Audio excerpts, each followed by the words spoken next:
তাদের মানমাত্রাগুলো কি, সুশাসনের অন্যান্য ক্ষেত্রে, সেটা আমাদেরকে দেখতে হবে। আর আমরা কথা বলছি মিথ্যা তথ্য, বিকৃত তথ্য নিয়ে। আমাদের সমাজের বিভিন্ন ক্ষেত্রের মানমাত্রা কি, সেটা আমাদেরকে দেখতে হবে। এখন দুটো উদাহরণ দিই। একটা উদাহরণ হচ্ছে ইরাকে যখন যুদ্ধ শুরু হলো তখন ওয়েপন অফ মাস ডিস্ট্রাকশন, হ্যাঁ, সে সময় কিন্তু একটা আন্তর্জাতিকভাবে গ্রহণযোগ্য সংবাদ মাধ্যম এটা অনেক অনেক প্রচার করলো। আবার এখন জলবায়ু পরিবর্তনের এই যুগে যখন জলবায়ু পরিবর্তনটা একটা প্রতিষ্ঠিত সত্য বৈজ্ঞানিকভাবে এবং আমরা প্রত্যহ এটার মুখোমুখি হচ্ছি, তখনও কিন্তু জলবায়ু পরিবর্তন আসলে প্রকৃত সৃষ্ট না মনুষ্য সৃষ্ট, এটাও বলা হচ্ছে। ফলে সমাজ যদি অন্য সব দিকে এগিয়ে যায় তাহলেও যে সব তথ্য সঠিক হবে এবং সেই মোতাবেকই রাষ্ট্রের নীতি চলবে সবসময় এটা ধরে নেওয়া যায় না। খুব উন্নত সমাজেও রাজনৈতিক কারণে, অর্থনৈতিক কারণে তথ্যকে অন্যভাবে বিবেচনা করা হয়। এখন কেন তথ্য বিকৃত করা হয়, কেন অসত্য তথ্য প্রচার করা হয়? একটা হচ্ছে যে অর্থনৈতিক কারণ, প্লেন এন্ড সিম্পল, যে এটা করলে আমার ফিনান্সিয়াল ইন্টারেস্ট সার্ভড হবে, অন্যটা করলে হবে না। আপনারা যারা মোবাইলে আমার ছবি তুলতেছেন, আমি আসলে তো ক্যামেরাতেই কথা বলতেছি, আর আলাদা করে রেকর্ড করার দরকার আছে? এটা আবার একটু কাটবেন, রিল করবেন, মিম করবেন, তা তো দরকার নেই। আমি তো মানে পাবলিকলি কথা বলছি। আচ্ছা, পারপাসটা হচ্ছে যদি বাংলাদেশের কনটেক্সটে বলি, কেন এত 15টা বছর আমরা এত রকমের মিথ, এত রকমের তথ্য যেগুলো আমরা বিশ্বাস করেছিলাম এখন যাচ্ছি সেগুলো ভুল, আবার এখন কেন এত রকমের অপপ্রচার হচ্ছে? যদি উদ্দেশ্যটা দেখেন, উদ্দেশ্য হচ্ছে রাজনৈতিক এবং অর্থনৈতিক যে একটা ন্যস্ত স্বার্থ আছে সেটাকে সুরক্ষা করা। আপনাদেরকে কয়েকটা উদাহরণ দিই যে আমরা সকলেই মেনে নিয়েছিলাম যে আমাদের প্রবৃদ্ধি আসলেই অত উঁচু হয়ে গেছে, সকলেই মেনে নিয়েছিলাম যে আমরা আসলে সাংঘাতিক উন্নয়নের মহাসড়কে চলে গেছি। হঠাৎ করে দেশে রাসেল ভাইপার চলে আসলো। যখনই একটা রাজনৈতিক ডামাডোল হতো, মানুষ তার রাজনৈতিক অধিকার নিয়ে কথা বলতো, তখনই হয় রাসেল ভাইপার আসলো, তো ওরকম একটা কিছু চলে আসতো। আবার পট পরিবর্তনের পরে দেখেন ডাকাত একটা এপিসোড শুরু হলো, মনে আছে? 8ই আগস্টের পরে রাদার সব বাড়িতে বাড়িতে ডাকাতি হচ্ছে, হ্যাঁ, হঠাৎ করে আবার ডাকাত চলে যায়, হঠাৎ করে আবার রাসেল ভাইপার চলে যায়। আবার সেন্ট মার্টিনের কথা দেখলাম, এখানে একটা উদাহরণ দেয়া হয়েছে। তো সবকিছু যদি বিবেচনা করেন, বিষয়টা হচ্ছে যে আমি যখন আমার মতন করে চালাবো দেশটা এবং আমি অন্য কাউকে কোনো স্কোপ দিব না, তখন কোন কোন প্রতিষ্ঠান আমি দখলে নেব, আমার নিয়ন্ত্রণে নেব, এটা আমি বুঝি। আমি বিচার বিভাগ নেব, আইন শৃঙ্খলা নেব, গণমাধ্যমও নেব। কারণ গণমাধ্যম মানুষের মন মানসিকতাটাকে সে নিয়ন্ত্রণ করতে পারে। তো আমরা এখনো সকাল হলে অন্তত হেডলাইনগুলো দেখে তো বের হই, হ্যাঁ। আর যখন একটা গণ অভ্যুত্থানের পরে একটা সরকারের পতন হয়, তখন এত বছর যাবৎ পরিচালিত একটা সিস্টেমে সকল ক্ষেত্রেই তো তার এলাইজ রয়ে গেছে। তার এলাইজ মানে তার অর্থে পুষ্ট লোকেরা রয়ে গেছে। ফলে এই অপপ্রচারটা চলছেই স্বাভাবিকভাবে এবং তারা নতুন পরিবর্তনটাকে মেনে নিতে পারছে না। এখন যদি আমি বলি যে আমাদের গণমাধ্যমের মালিকানা কার কাছে, আমি নিজেও তো কত অপপ্রচারের শিকার আগেও হয়েছি, হ্যাঁ। ধরেন খবরটা আমার আব্বার সম্পর্কে, ছবিটা আমার, তা আমার আব্বার সম্পর্কে খবর, আমার আব্বার ছবি দেন, আমার ছবি দিলেন কেন? কারণ টার্গেটটা তো আসলে আমি, আমার আব্বা তো না, হ্যাঁ। এবং মালিকানা কাদের হাতে চলে গেছে গত 20-25 বছর যাবত, এটাও যদি আমরা একটু দেখি, আসলে সংবাদ নিয়ে ইন্টারেস্টেড, আসলে মানুষকে তথ্য দিতে চায় এমন মানুষের হাতে তো সংবাদপত্র নাই। তার নিজের ব্যবসাটাকে টিকাতে, অন্যের ব্যবসাটাকে আহত করতে সে সংবাদপত্র খুলেছে, এবং সে খালি সংবাদপত্র না, তার টেলিভিশন আছে, এরকম সব কিছুই চলছে। ফলে এই দুটা খুব গুরুত্বপূর্ণ আমাদের জন্য বোঝা, তিনটা জিনিস, যে আমাদের সমাজের সামগ্রিক চিত্রটা কি, তার সাথে আমরা তথ্য কতটা সঠিক পাবো এবং সেই প্রসেসে আমরা গেছি কিনা। দুই হচ্ছে যে কেন এটা হয়, এটা আমাদেরকে বুঝতে হবে। খামোখা মানুষ বসে বাসায় আমার নামে একটা মিথ্যা কথা বলে না, সে আমাকে টার্গেট করে। কেন টার্গেট করে? সে জানে আমাকে ডিসক্রেডিট করতে হবে, মানুষের মনে একটা কনফিউশন সৃষ্টি করে দিতে হবে, হ্যাঁ। তো এই কাজটা সে তার নিজস্ব একটা কারণে করছে। আর হচ্ছে কাদের কাছে আমাদের এই সংবাদ পরিবেশনের দায়টা, সেটাও আমাদেরকে একটু চিন্তা করতে হবে। এবার মেইন স্ট্রিম বাদে আপনি ইউটিউবে আসেন, ইনফ্লুয়েন্সারদের কথা বলেন, অনেক সময় কিন্তু ভিউয়ের কারণে অনেক কিছু হয়। যেমন ধরেন আমি সাগর রুনির একটা এক্সিবিশন, এই প্রদর্শনী যেটা হলো, ওখানে গেলাম, তো আমি লিখছি, কেউ একটা আমাকে পাশ থেকে, আমি একটু অবাক হয়ে একটা এক্সপ্রেশন দিয়েছি, ওইটার ভিউ হয়েছে 8.5 মিলিয়ন। কি বললাম কিছুই বুঝতে পারলাম না, মানে আমার ছবিটা দিয়ে একটা ভিউ বাড়ানোর কোনো কোনো কথাও নাই, কিন্তু ওখানে কোনো শব্দও নাই, আমি তো আমি বলতে ভুলে গেছি।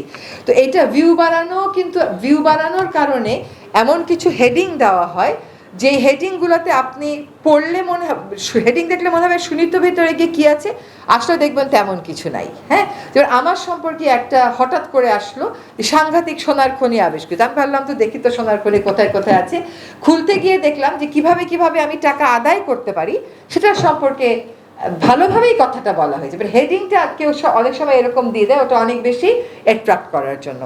এবার একটা কথা বলি, যে অনেক কথা হলো না, যে আমরা আসলে গত 15 বছরে অনেক অনেক প্রচার করে গেছি, যে জিনিসগুলো আমাদের প্রচার করা উচিত ছিল না, গভীরে গিয়ে সত্যটা জেনে মানুষকে জানানোর উচিত ছিল। আমরা অনেক মাধ্যম কিন্তু জুলাই আগস্টের গণ অভ্যুত্থানের খবরও প্রচার করি নাই, অনেক মাধ্যম একেবারে সাইলেন্ট ছিলাম শেষ দিনের আগের দিনটা পর্যন্ত, তাদেরকে কিন্তু কাউকে অনুতপ্ত হতে দেখি নাই। এখন আইন দিয়ে অনুতপ্ত হওয়া মানে হচ্ছে আপনাকে বন্ধ করে দেওয়া, আপনার বিরুদ্ধে শাস্তি নেওয়া, কিন্তু আসলে মানুষের বিবেক জাগ্রত করতে যে প্রতিষ্ঠানগুলো কাজ করে, সেই প্রতিষ্ঠানগুলো যখন দেখবে যে তারা ভুল তথ্য দিয়েছে, এতটা বছর তো কেবল একটা রাজনৈতিক সরকারই আমাদেরকে প্রতারিত করেনি, তার ওয়েপন হিসাবে যে সমস্ত মাধ্যম কাজ করেছে, সংবাদ পরিবেশনার মাধ্যম, তারাও তো নিজেকে দোষের ঊর্ধ্বে দাবি করতে পারেনি, কিন্তু সেখানে কিন্তু কোনো অনুতাপ বোধ আমরা দেখিনি। এখনো কেন চলছে তার কারণ হচ্ছে অর্থ আছে, অর্থ তো ছিটিয়ে দেওয়া হয়েছে, এবং কেন সরকার তার সাথে কম্পিট করে পারছে না, তার কারণ হচ্ছে আমাদের সেই পরিমাণ অর্থ নাই যেটা আমরা বিনিয়োগ করব। আমরা যে টাকাটা যে কাজে ব্যয় করছি ঘোষণা দিয়ে করছি, দেখিয়ে করছি, ফলে ওই যে বিপুল পরিমাণ অর্থ যারা তার সুবিধাভোগী ছিল তাদের মাধ্যমে সে ছড়াতে পেরেছে, আমাদের তো কেউ সুবিধাভোগী নেই, আমাদের তো কোনো দল নেই, আমাদের তো কোনো বাহিনী নেই, ফলে আমরা তো ওইভাবে কাউন্টার দেওয়া আমার পক্ষে সম্ভব না, আমাদের পক্ষে সম্ভব না। আপনি যেটা বলছেন কাউন্টারটা কেমন করে দেব, আমরা কাউন্টার দেব আমাদের কাজের মাধ্যমে। এখন দেখেন, একটা জিনিসের দাম বাড়ার সাথে সাথে প্রতিটা মাধ্যমে দাম বেড়ে গেছে, এই রোজাটা যে এত কম দামে ন্যায্য মূল্যে সবকিছু পাচ্ছেন, কয়টা সংবাদ মাধ্যম এটা সরকারের একটা অর্জন হিসেবে প্রচার করেছে, কেন করছে না? তাহলে ওই যে মানে অনুতপ্ত না হওয়ার সাথে কি এটার একটা সম্পর্ক আছে, এটা আমি মাঝে মাঝে বসে বসে ভাবি। তো আমাদেরকে আসলে নিজেদের কাজ দিয়েই নিজেদেরকে প্রচার করতে হবে, যে আমরা এখন লোডশেডিং এর মধ্যে দিয়ে যাচ্ছি না। হ্যাঁ, এখনো অনেক কাজ বাকি আছে, কিন্তু 6-7 মাসের একটা সম্পূর্ণ অপ্রস্তুত সরকার, যার কাছে কোনো দল নাই, যার কোনো প্রশাসন নাই, যার কোনো নিজস্ব বাহিনী নাই, কর্মী বাহিনী নাই, আমরা যে এই দামটা কমিয়ে রাখতে পেরেছি, আমরা যে লোডশেডিং এর হাত থেকে মানুষকে মুক্তি দিতে পেরেছি, সেটা তো প্রচার হচ্ছে না। কাজে ভুল তথ্য অপতথ্য প্রচার হচ্ছে তা না, ভালো কাজটাও যে সঠিকভাবে প্রচার হচ্ছে বা সমান মাত্রায় প্রচার হচ্ছে তা না।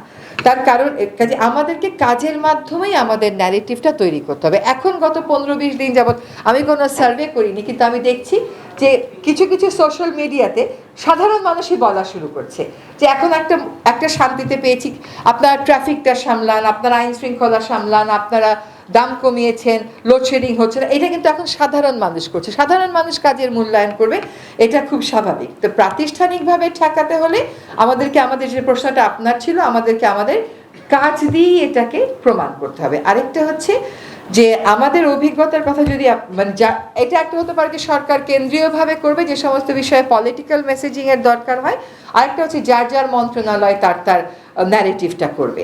তো আই উড সে যে আমাদের দেশের বাইরে থেকে যে কেন এতগুলো কথা এই সরকার সম্পর্কে বলা হচ্ছে বা দেশের অবস্থা সম্পর্কে বলা হচ্ছে, এটাও অস্পষ্ট হবার তো কোনো কারণ নেই। কারণ একটা সরকার যখন একটা দেশে ফ্যাসিজম করতে থাকে, একটার পর একটা ইলেকশন সে স্টিল করতে থাকে, একটার পর একটা ইলেকশন সে ম্যানিপুলেট করতে থাকে, তার তো কোথাও না কোথাও বহির্বিশ্বে একটা সমর্থন ছিল। তো সেটা নিয়ে আমরা চেষ্টা করবো একটা সরকার হিসেবে সকলের সাথে সুসম্পর্ক রাখতে, কিন্তু সকলকেও কিন্তু তার নিজের অবস্থানটা মূল্যায়ন করে সেখানে রেকটিফিকেশন করতে হবে। একটা সরকার খালি আইন করে দেবে আর কালকে থেকে বাংলাদেশের সকল গণমাধ্যমে আর সোশ্যাল মিডিয়াতে শুধু সত্য কথারই প্রচার হবে, এটা কিন্তু হবে না যতক্ষণ পর্যন্ত আমরা নিজেরা ওইটা অনুধাবন না করি যে আমাদের ওইভাবে মানে যা বলেছে সেটাই প্রচার করাটা আমাদের উচিত ছিল না। আমরা কিন্তু এরকম দেখেছি যে সত্য কথা বলতে গিয়ে সেখানেও কিন্তু কেউ গণমাধ্যমের কেউ কেউ একদম শীর্ষস্থানীয় আক্রমণের মুখে পড়তে হয়েছে, তাকে অনেক ভুল ব্যাখ্যা হয়েছে। ফলে ইম্পর্টেন্ট হচ্ছে বোঝা যে এই মুহূর্তে আমাদের সমাজটাকে আমরা কিভাবে গড়তে চাই, সেখানে গণমাধ্যমের কি ভূমিকা হওয়া উচিত আপনারা সকলেই জানেন। আজকে যে আমি রিজওয়ানা হাসান হয়েছি, আমি পরিবেশবাদ করে একটা পরিচিতি পেয়েছি, এটা কিন্তু গণমাধ্যমের সমর্থন ছাড়া আমার পক্ষে হওয়া সম্ভব ছিল না। কিন্তু সেই গণমাধ্যম বনাম আজকের যে গণমাধ্যম, তার মধ্যে আমি অনেক তফাৎ দেখি।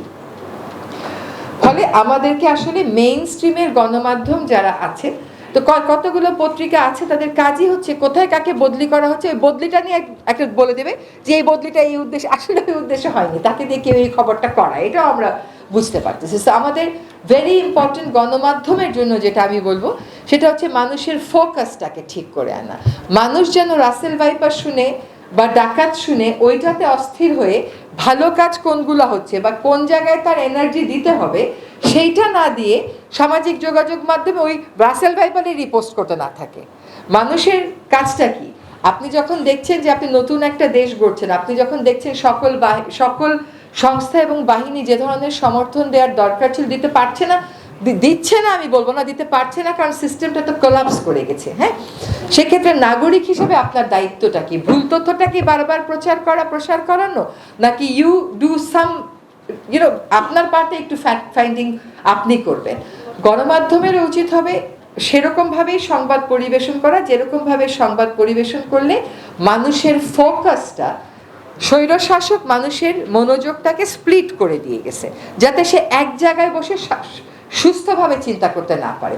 নতুন বাংলাদেশ গড়তে হলে আপনাকে সঠিক চিন্তাটা করতে হবে, সঠিক তথ্যটা আপনাকে জানতে হবে এবং ওই মোতাবেক কাজ করতে হবে। সেজন্য আমাদেরকেও আমাদের ফোকাসটা ঠিক করে আনতে হবে। মাঝে মধ্যে আমার সম্পর্কে আমি এমন প্রচারণা দেখি যে আমিও তো বোকা হয়ে যাই যে এটা কি আমি নাকি, হ্যাঁ, এমন বলতে থাকে। কারণ ওদের উদ্দেশ্য কিন্তু একটাই, যে বারবার বলতে বলতে একটা মিথ্যাকে সত্যের রূপান্তর করা। কিন্তু সত্য কথা কি জানেন, মিথ্যা কখনো সত্য হয় না, এটা কখনো না কখনো বের হয়ে আসে। So I would urge everyone যে আমাদের বুঝতে হবে যে অপপ্রচারগুলো কেন চলছে। যদি আমরা ওইটুকুন বুঝি তাহলে কিন্তু ওই অপপ্রচারের ফাঁদে আমরা পা দেব না। অপপ্রচারকারীদের যখন দর্শক থাকবে না, শ্রোতা থাকবে না, জনগণ যখন তাদেরকে প্রত্যাখ্যান করবে, এইটাও কিন্তু একটা মাধ্যম। খালি আমরা সরকার আইন করে দিলেই ভুল তথ্য পরিবেশন বন্ধ হয়ে যাবে তা কিন্তু সঠিক নয়। ফলে জনগণকেও তার জায়গাটা ভাবতে হবে, আর মিডিয়াকেও আসলে ফোকাসটা মিডিয়ারও ঠিক করে যে কোন জায়গাটাতে আসলে এফোর্ট দেওয়া দরকার। যেমন আরেকটা উদাহরণ দিই, সবখানে যখন যাই আমাকে একটা কথা বলে এই মহাপরিকল্পনাটা আপনি বাস্তবায়ন করে দিয়ে যাবেন। আমি সেই মহাপরিকল্পনাটা পড়ছেন? বলে না পড়িনি। দেখছেন? না দেখিনি। তাহলে বাস্তবায়ন চান কেন? যেটা পড়েননি, দেখেননি, কেউ একটা হাইপ তুলে দিছে। তো এই যে কিছু না জেনে হ্যাঁ বা না বলে ফেলা, এইটা আসলে খুবই একটা ডেঞ্জারাস বিষয়। আর অমুকের সাথে অমুকের ছবি আছে, তাহলে অমুকের সাথে অমুকের খুব ভালো, ওর দোষর। এই যে এগুলো প্রচারণা, এগুলো থেকেও সরে আসতে হবে। আমরা কত জায়গাতে যাই, কত জায়গাতে মানুষ ছবি তোলে, তো ভাবি যে কার সাথে যে ছবি তুলতেছে জানি তো না, এখন সে পোস্ট দিলে বলবে ওর সাথে ওর পোস্ট ছিল, ওর বন্ধু। আর ব্যাপারটা তো আসলে তা না। সো এই জায়গাগুলো হচ্ছে কি ফোকাস নষ্ট করে দেওয়ার রাজনীতি, যে স্প্লিট করে দেবে, আপনার ব্যাপারে সন্দেহ তৈরি করবে। যখন ভালো মানুষের ব্যাপারে আপনি সন্দেহ তৈরি করেন তখন আর দেশ গড়বেন কেমন করে আপনি? কাজে সেখান থেকে আমাদের আসতে হবে। এবং যারাই এই ফ্যাসিজমকে, এই হত্যাকাণ্ডকে প্যাসিভ থেকেও সমর্থন করেছেন, আমি মনে করি সকলকেই একটা অনুশোচনা দিয়ে যদি আমরা পরবর্তী যাত্রা শুরু করি, তাহলে হয়তো অফিসিয়াল ট্রেনিং, ফর্মাল ট্রেনিং কাজ করবে। অফিসিয়াল ট্রেনিং, ফর্মাল ট্রেনিং তখনই কাজ করবে যখন যে আবহে আপনি সংবাদটা পরিবেশন করেন সেই আবহটা আপনাকে সেই স্পেস দেয়। কিন্তু আবহ যদি নিজেই মানতে রাজি না হয় যে তারও এখানে একটা ভূমিকা ছিল, তাহলে তো আসলে আইন দিয়ে, ট্রেনিং দিয়ে কোনো কাজ হবে না। ধন্যবাদ। আপনি একটা প্রশ্ন ছিল গুজব সেল, এমন কোনো সেল নেই আসলে। Thank you so very much জনাব, আপনি অসাধারণভাবে